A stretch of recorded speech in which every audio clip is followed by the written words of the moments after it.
And we're back. So where we left off, yeah, who doesn't remember that very explicit love scene between Halle Berry and Billy Bob Thornton in Monsters Ball? For heaven's sake, Halle Berry won the Oscar that year for that particular film. Was it something that we're used to? Was it relatively pleasant?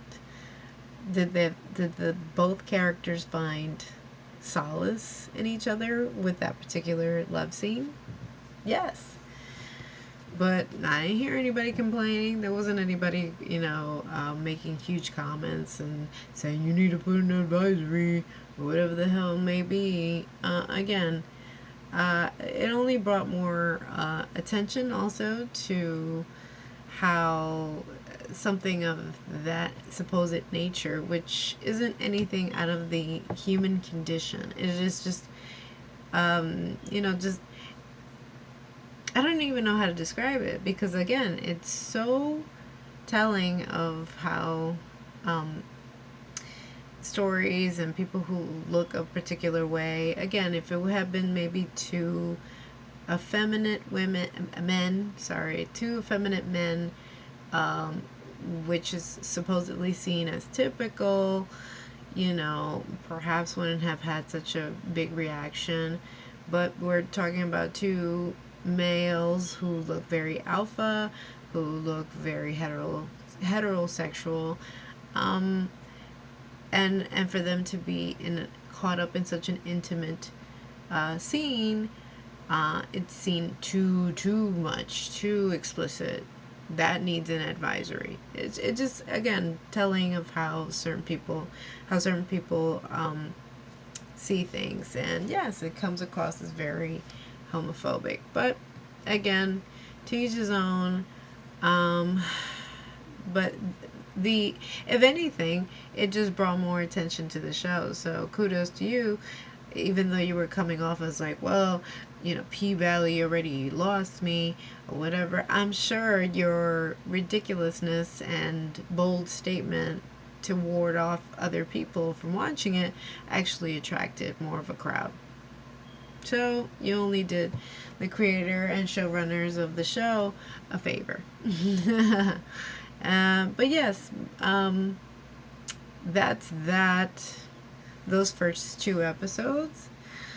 Um, uh, 204, The Dirty Dozen, and 203, The Dirty Dozen, 204, Demetrius. Um, and we're still kind of also left perplexed when it comes to Roulette's character and why she's in the predicament that she finds herself in. I mean, either she's a businesswoman, a hustler, but in the same time is also kind of putting herself in harm's way.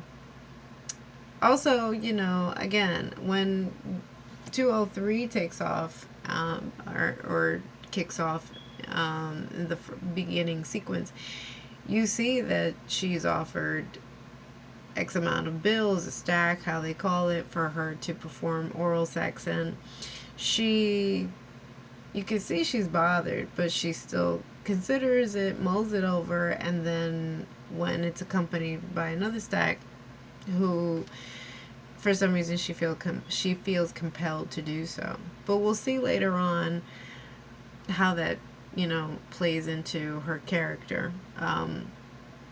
This business dealing of now we've gone from just stripping at a strip joint to basically selling her body. Which again, and not for nothing, I will say about Uncle Clifford, how many rules does he have in his rule book? Because it's always Uncle Clifford's rule book, rule number, and it's like in the millions, I think. I don't know. And the fact that they know it because Mercedes knows it by heart. So very, very, really funny. But one of his thousands of rules, he makes it a point, I think in 204, when it's suspected that Roulette is doing is basically hooking. She Uncle Clifford makes it known, like, excuse me, there's in my fine establishment, this isn't going down. So there's that. Now, 205, I hope I can sum it up in this one video. But I think also it would be unfair. So I'm going to see how much I can squeeze in. For episode 205, the 5th episode of season 2, and episode 206, or the 6th episode, which just aired on Stars, these two are so completely different because it takes a totally different approach, a 180 to what we were already accustomed. Again, we know that these characters are complex, and we know that they're battling through some inner demons. But 205 and 206, in my opinion, needs to be taken into consideration for an Emmy this year. It is that well written. It is that well executed. We get so much background and a hearty story when it comes to Mrs. Mississippi, Miss Keyshawn. 205 is titled White Nights, and we can see that she's again evolving in this fast-paced world where Rome is promoting her. For heaven's sake, he's getting her deals left and right, and being baptized by the stripper world basically is great. We see, and this is Katori and I believe showrunner's way of paying homage to these women who genuinely have gotten famous, not just solely based on stripping, but because they became such an online personality that they became household names. Jocelyn, yes, aka the Puerto Rican princess, makes an appearance, and she's even played under the guise of playing the great, the fairy godmother to our Cinderella, to our, yes, our Cinderella, our Snow White here, which is Keyshawn. And we also see Miami Tip, a number of other, again, leading women who were known to have had a past in the stripping world and were able to leverage that into a career past that, you know, either through Love and Hip Hop or other shows similar to that, or were able to break into the industry either rap wise or acting wise.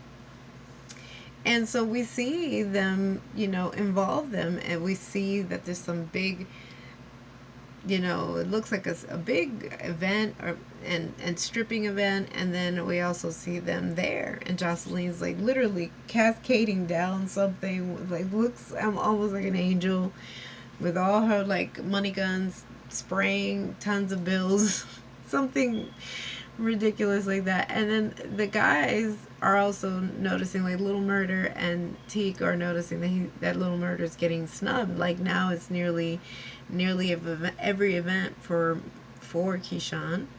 She's backstage, and we are introduced to the possibilities of her leveraging also outside of what she's already doing, which is, you know, bringing attention to Little Murder's music by, you know, doing her thing on the pole.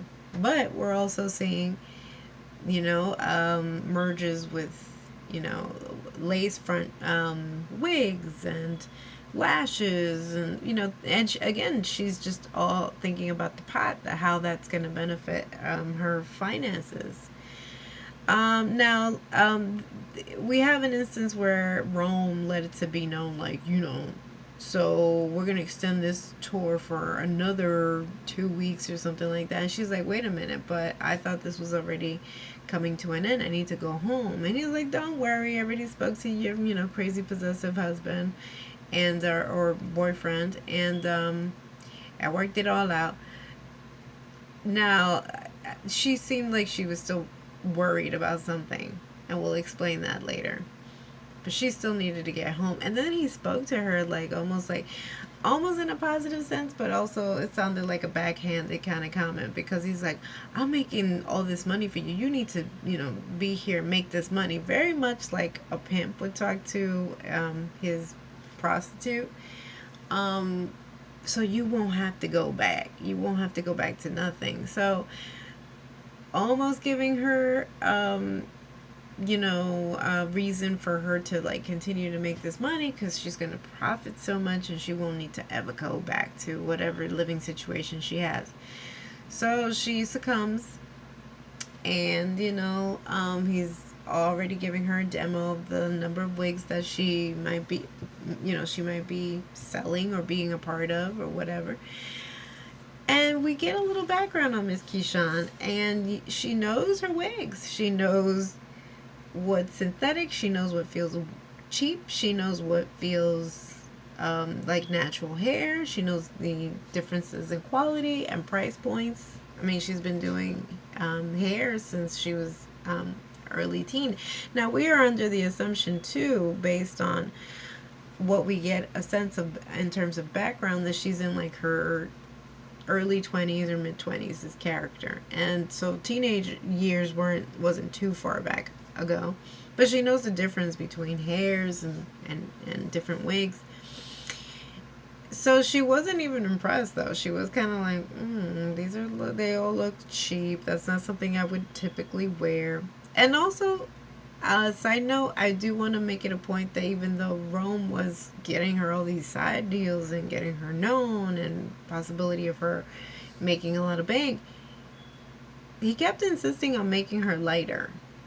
Again, even the way that this episode plays out, Uncle Clifford is like the fairy godmother in the sense of the narration of this episode. It takes very much a fairy tale kind of approach in how this episode rolls out. And he keeps referring to her as the chocolate girl. And again, because she is a dark skinned black woman, and beautiful, who you can see that very young age in her backstory, in the character's backstory, that she had a complex for that, and perhaps developed a complex because again, fair skin is always favored, and her mother, stepmother, and her two stepsisters, which again gives her a very Cinderella effect in telling her story.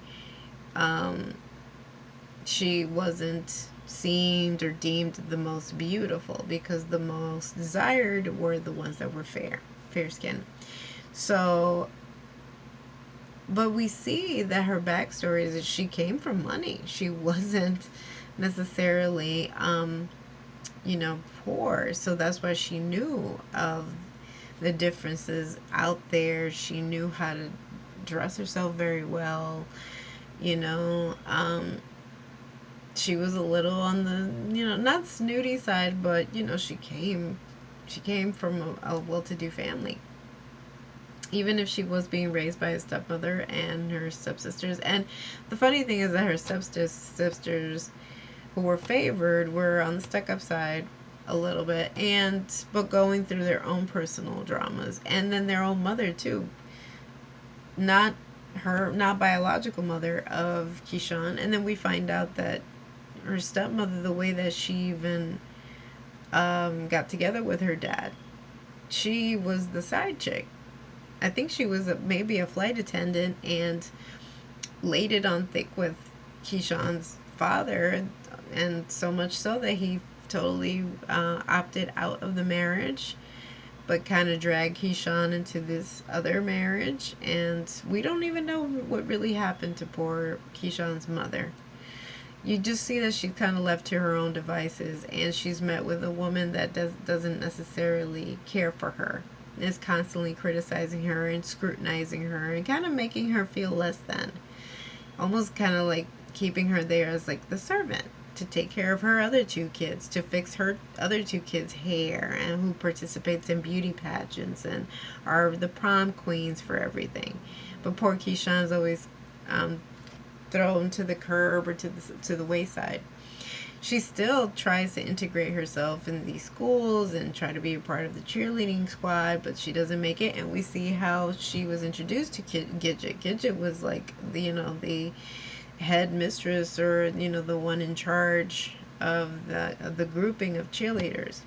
But because Gidget wasn't necessarily well to do, she wasn't really accepted by her white peers at that school. She was embraced more by people who were of lesser financial means. So we also see that there's a division also in terms of like school prom dances. There's the well-to-do side, which is mostly affluent white people, and we see, the regular, prom where everybody joins and has fun. Nobody's necessarily ridiculed, but we see a difference here. And as we're getting ready for prom, we can see again the stepsisters have everything: great dates, great dresses. The father's even enthused to take pictures of somebody. These aren't even necessarily your children; these are stepchildren. And he's like, "Oh, honey, take a picture." And it's like, if she's here in her pajamas, he's not even encouraging her to like. And she even had gotten into it with the stepmom prior to this, where they got into it because they were throwing at each other's jabs about how this family came to be. And there's a quick instance where you can see that the stepmom was livid that she was going off at Keyshawn's dad, and you can see that the dad was, even though her dad was physically there, he was absent emotionally. So that also affected in the makeup of what Keyshawn is, because she always felt abandoned even by her own father. That you understand where she's coming from and why her instantaneous attachment to her boyfriend at the time, Derek. He was like this white and shining armor. When she was getting picked on or being ridiculed for her dark skin tone, he came to her rescue. But we also saw a very violent streak with Derek, because he attacks nearly 3 football players who were like brolic. But she was so impressed by that she thought that, oh my god, like this guy is everything, because Lord. And he kept insisting. And side note too, just tells you how things work, especially when it comes to white men. He was excused for that violent behavior, while the 3 football players, who definitely, yes, they started the fight, but were suspended. They were both equally to blame, but the black students got the consequences, and he, as a white young man then, didn't see anything, that they needed him for some form of championship or whatever, and they weren't going to suspend him. That was messed up. But we see a leverage here of power, and you see how these nuances are weaved into these stories. This is why this show is so well written. Then we see, so yes, fast forward to the prom. We also see that there could have been some form of weirdo-ness happening between her father and one of her stepsisters. There's a little togetherness there, and it's implied, like pretty, I think Uncle Clifford says, but pretty comes at a pretty price or something like that. And there's an uncomfortableness there with her father kind of like grabbing almost close to her hip, the stepsister's hip, like in her beautiful gown. He's kind of touching her inappropriately and kissing her on the forehead. There's something odd going on there. So I asked, and Keyshawn picks up on it, but what can she do, And then the doorbell rings, and it's her white shining armor of Derek. He invites her to the prom, and for heaven's sake, brought her a gown, brought her shoes, got her a nice pretty fur to go to the white dance. He wanted her on his side. He was feeling her and complimenting her, so of course she had it big for him. Like, all she saw was rainbows and stars. This is the man of my dreams, perhaps even the father that I need, because mine sucks. And you can see why she fell. There's an explanation here why she probably has lingered as long as she has, because he's so much to her, and she's felt some need to coddle him because he himself came from a very, even though he was from a well-to-do family and affluent, he was getting beat. He was getting beaten at home, and she felt sorry for him. So she not only, again, she falls into stereotype of, if I take care of you, you'll never leave me, and we have each other's backs, and you'll even appreciate me. And it really doesn't really work that way. That these are two people who were immensely hurt, that needed some form of therapy before even getting involved with each other. But what do you expect from two teenagers? And then they got into it and rushed into it so quickly that she got pregnant, and that's how we have a backstory and understanding of Keyshawn. Now, fast forward to now with Rome. We can see that Rome is really slimy and taking advantage of poor Keyshawn. He's fetishized her this entire time, and then tells her that the wig line kind of fell through, but he wants to do like a stripper shoe thing, and she can get a percentage of the cut. And she's like, but I know that I'm not going to get much for that. So, because it's a smaller demographic of people buying, I know that anybody can buy a wig. So he's almost seems like, what, you're going to be this ungrateful, whatever the case may be. They get into a heated argument. The guys have left because they were supposed to go to some kind of after party with Jocelyn, but they were not asked to go. And Rome is getting sick of dragging them, and Wody and Little Murder, and then Teak going off the rails because he's going through battling his own inner demons. And he's sick of it. He's like, I want to get rid of all these people, and all I want is to have you to myself. And really all he wants to do is bang her. Like, it's almost like, well, I'm doing all these things, but it's going to come at a cost. You need to give up something. She lets it be known, like, no, that's not what I do. I'm not about to sleep with you. My job is the fantasy, but I'm not to provide that. I'm not a prostitute. So he gets livid and mad at her, and yes, there's a very horrible scene where, he tries to sexually assault her. He tears off a portion of her costume, and she's exposed. She needs him. But before all that happened, he also let it kind of almost be known that if she kind of didn't give it up, he was going to put it on blast that Little Murder is homosexual, and that he's not this like gangsta guy, and that they really don't have a love affair like they've been portraying on Instagram, and basically kind of put Little Murder's music career in jeopardy. So she is able to defend herself. She